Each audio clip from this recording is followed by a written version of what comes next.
sens épuisé dans la prière et que tu viens à la prière une fois dans la semaine, cet environnement favorable, la communion fraternelle, la chaleur, tout ça te relance dans la prière. Ça te permet de reprendre le goût de la prière et le désir de la prière. Donc tu es relancé pour une semaine encore. Donc chaque jour, tu vas te rendre compte que tu ne t'arrives pas. Voici le secret pour ne plus s'arrêter. Sixième clé, ne comptez que sur la grâce de Dieu. Oui, frères et sœurs, il faut compter sur la grâce de Dieu. Ce n'est ni par la force, ni par la puissance, mais par mon esprit. Ce n'est pas toi qui fais, c'est Dieu qui fait. Il faut compter sur la grâce de Dieu. Il faut te rendre compte que ce n'est pas toi qui... Seigneur, il faut toujours lui dire, je suis faible. Si tu ne m'aides pas, je ne vais pas y arriver. Soutiens-moi, Seigneur. Et en comptant sur la grâce de Dieu, il est important de connaître le Seigneur. Quand tu connais mieux quelque chose ou quelqu'un, ça te permet de plus aimer. La connaissance n'est pas une connaissance intellectuelle, mais une connaissance expérimentale et intuitive. Pas une connaissance acquise. Ce n'est pas une question de t'enseigner à la première année. Dieu est le Créateur. Jésus est son Fils. Marie est sa mère. Non, ce n'est pas de ça il s'agit. Ce n'est pas une affaire de lire des livres de philosophie, de théologie. Ce n'est pas de dire que Jésus est né un 27 décembre, il n'est pas né un 27 décembre. Ce n'est pas de ça il s'agit. Il est mort à la croix, il n'est pas mort à la croix. Ce n'est pas de ça il s'agit. On parle d'une connaissance qui parle d'une rencontre, une connaissance amoureuse, qui parle de l'expérience que tu as faite du Seigneur. Parce que quand on connaît, on aime. Si tu le connais mieux, tu vas apprendre à l'aimer. Si tu l'aimes, il sera facile de le suivre. Si tu le suis, tu pourras le servir. Si tu le connais, tu vas l'aimer. Si tu l'aimes, tu vas le suivre. Si tu le suis, tu vas le servir. C'est de là que tout vient. C'est pourquoi notre service de Dieu dépend de notre expérience de Dieu. La manière dont tu suis Jésus dépend de comment tu aimes Jésus. La manière dont tu aimes Jésus dépend de ce que tu sais de lui, de ce que tu as expérimenté de lui. Frère, quelqu'un qui a vécu une expérience extraordinaire, tangible, il n'y a rien qui peut l'effrayer et l'arrêter. Rien ne peut l'amener à compromettre sa foi et sa relation avec Dieu. Et la huitième clé qui est très importante, c'est la prudence. Oui, frères et sœurs, beaucoup reviennent et retombent, ou beaucoup n'arrivent pas à tenir parce qu'ils manquent de prudence. Je rappelle que la prudence est une vertu chrétienne. Et dans la prudence, il faut comprendre que le diable existe, et c'est vrai. Le diable est dangereux et il a des assauts contre les enfants de Dieu. Il faut comprendre qu'il y a deux étendards, il y a deux drapeaux. Il y a l'étendard de Jésus et il y a l'étendard du diable. Il faut comprendre que dans le livre de l'Apocalypse, chapitre 12, verset 17, la Bible dit: il n'a pas pu atteindre la femme, alors il s'en est allé contre la descendance de la femme, ceux qui gardent la parole de son fils pour les détruire. Pour savoir que le diable existe, qu'il a des ruses, qu'il veut toujours nous ramener en arrière. N'oubliez pas cela, frères et sœurs. Souvent, comme on oublie cela, et le diable utilise deux pièces majeures, deux pièces terribles.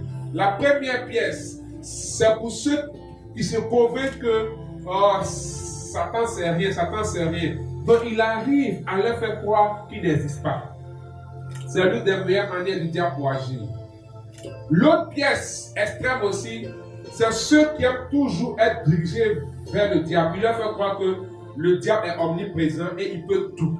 Donc, dans leur vie spirituelle, ils sont toujours effrayés et tétanisés à la vue des situations qui arrivent. Donc, tout, c'est Satan. Tout, c'est le diable. La prudence est, si tu manifestes la prudence, tu vas éviter beaucoup de chutes, éviter beaucoup de situations compromettantes qui pourraient te ramener en arrière. Alors, frères et sœurs, quand tu reviens, il faut demeurer. Le grand défi, c'est de pouvoir demeurer. de pouvoir rester dans la maison de ton Père. Parce que le désir qui t'a animé et tu es parti, ou tu es resté loin du Seigneur, le Seigneur t'invite, tu ne viens pas, ce désir peut revenir. Alors comment demeurer dans la maison? Comment rester? Il y a une cité, frères et sœurs. Aimer le Seigneur de tout ton cœur, de toute ton âme et de tout ton esprit. Regardez quand une femme aime véritablement un homme, donc même face aux infidélités, même à des choses qui sont inacceptables, elle peut accepter. Pourquoi? Parce qu'elle aime. C'est pourquoi si quelqu'un suit le Seigneur et il n'apprend pas à l'aimer, ça sera difficile de rester constant. Ça sera très difficile de rester constant. Et je l'ai dit, il faut aimer le Seigneur pour pouvoir le suivre. Si tu ne l'aimes pas, tu ne pourras pas le suivre. Ça sera difficile. Tu vas encore repartir. Le tout, ce n'est pas de prier seulement, de jeûner, d'aller à l'église, d'aller à la prière, mais d'aimer le Seigneur de tout ton cœur, de tout ton esprit et de toutes tes forces. Avant de parler de cela, permettez-moi de revenir sur un point, de poser un préalable. Parce que dans le désir de te demeurer, les pièges du diable seront toujours là pour nous ramener en arrière. C'est pourquoi j'ai terminé en parlant de la prudence. Oui, si tu es prudent, tu reviendras totalement et pleinement et tu seras avec le Seigneur. Et je veux revenir sur les pièges dont j'ai parlé. J'avais parlé de la tentation, de l'obsession, de l'oppression, de l'isolement et de la culpabilité. Comme Judas qui s'est culpabilisé, sinon Judas a péché, ouais, d'accord? Judas a trahi, Pierre a renié. Mais Pierre a été racheté et il est devenu le chef même d'ailleurs. Mais pourquoi Judas s'est tué? Parce qu'il a eu la culpabilité en lui. N'est pas le péché de Judas. Ne te comporte pas comme Judas. Mais je vais vous parler de deux choses essentiellement, sinon trois. Revenez sur ça. La tentation. Même si tu es revenu dans la maison de ton père, la tentation sera là. Parce que la tentation, c'est une séduction. Vous voyez, le mot hébreu qui parle de la séduction, c'est l'achat, qui veut dire plaire, attrayant. Donc le diable va toujours envoyer des choses attrayantes qui nous plaisent pour que nous quittons la maison du Seigneur. Et le mot aussi veut dire faire tomber. Le diable va toujours nous pousser à nous faire tomber en passant par quoi? Par la convoitise. C'est pourquoi aujourd'hui, si vous remarquez bien dans le monde, le système du monde est un monde de séduction. Regardez, même la publicité, c'est de la séduction. Souvent, ici, je dis, mais est-ce que pour parler de voiture, pour parler de parfum, on est obligé de prendre toujours image et faveur. Remarquez que toutes les publicités, c'est la femme qui est mise en exergue. Et même en marketing, la femme est toujours associée au marketing parce qu'elle a des atouts pour attirer la sensualité, tout et tout. C'est pourquoi nous devons faire tellement attention. La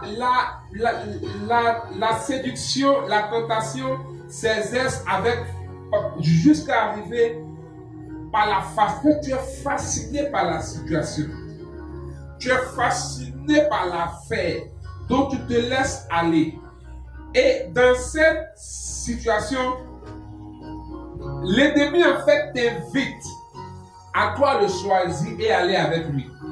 Il te donne l'impression que tu es libre, mais il te séduit et il agit de sorte que toute ta liberté se donne avec joie à la sollicitation qu'il fait. Et tu as le sentiment que tu as raison, que tu n'as rien fait de mal. Remarquez bien, que c'est logique, c'est pas grave, ceci, cela. Et la tentation a pour but de nous faire perdre le sens du péché. Et on justifie cela, et on demeure dedans, et on reste là-dedans. C'est dangereux, frères et sœurs. Faisons attention à ce piège-là et soyons prudents.